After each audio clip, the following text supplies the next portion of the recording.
Johannes Tobing terlebih dahulu. Terima kasih. Baik, terima kasih Ketua Roni. Baik teman-teman media,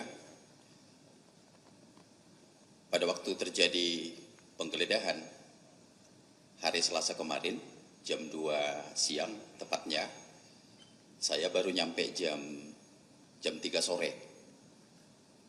Begitu saya nyampe di sana, saya lihat memang sudah cukup ramai, ada 8 mobil. Saya masuk ke dalam, saya temukan ada 16 penyidik dari KPK, 15 diantaranya itu laki-laki, 1 perempuan, dan tanpa memang menunggu kami sebagai kuasa hukum, tetapi mereka sudah langsung melakukan penggeledahan. Maka saya ketemu langsung dengan Kasatgas, pimpinan langsung dari KPK yang bernama AKBP Rosa. Jujur memang cukup terjadi perdebatan yang luar biasa, karena harapan kami sesungguhnya kami harus menyaksikan ketika dilakukan penggeledahan dan penyitaan itu.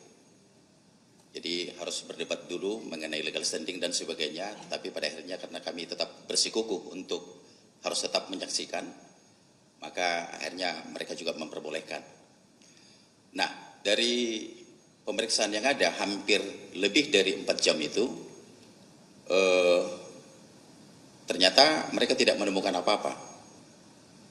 Mereka membongkar seluruh ruangan, kamar, tempat tidur, bahkan daerah-daerah private, ya, bahkan kamar yang harusnya terkunci, yang private pun mereka harus buka paksa, sekalipun mereka akan kembalikan, kan gitu ya. Nah, kamar anak juga begitu. Nah, ya mereka juga terakhir juga nggak menemukan apa-apa. Nah, mungkin saya nggak tahu apakah mungkin dalam kondisi memang, apakah memang sudah cukup kondisi stres atau mungkin sudah depresi juga para penyidik ini. Maka ditemukan itu ada salah satu flash disk. Ditemukan flash disk dan 1 buku dari catatan Mas Kusnadi.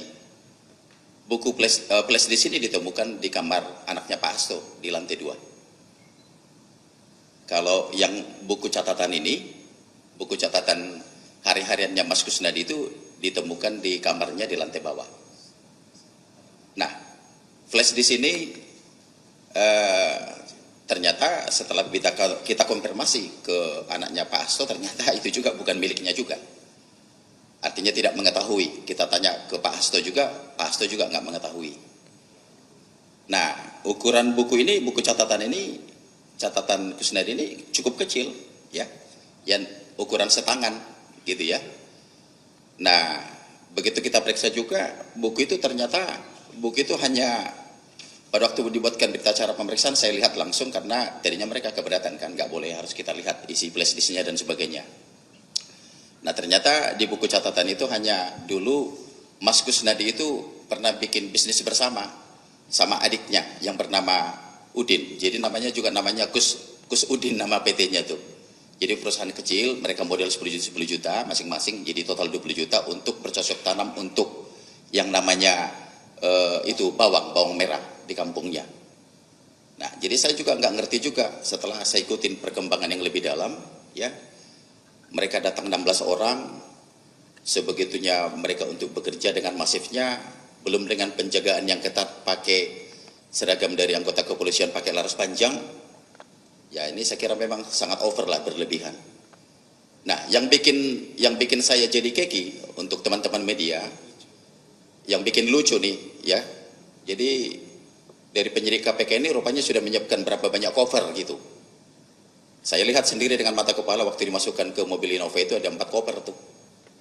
1 koper biru yang besar itu ternyata katanya untuk menyimpan yang 2 alat bukti yang mereka sita itu. Nah, jadi saya juga cukup bingung kenapa kok harus menggunakan cara terkesan seolah-olah dibawa sebegitu banyak berkas dari rumahnya Pak Hasto. Nah, total cover itu yang saya lihat ada 4 ya. Nah, jadi Ini saya kira yang perlu harus mau kita sampaikan, maksudnya supaya lurus bahwa memang tidak ada yang disita, digeledah dari rumahnya Pak Hasto, ternyata cuman hanya flash dan buku catatan.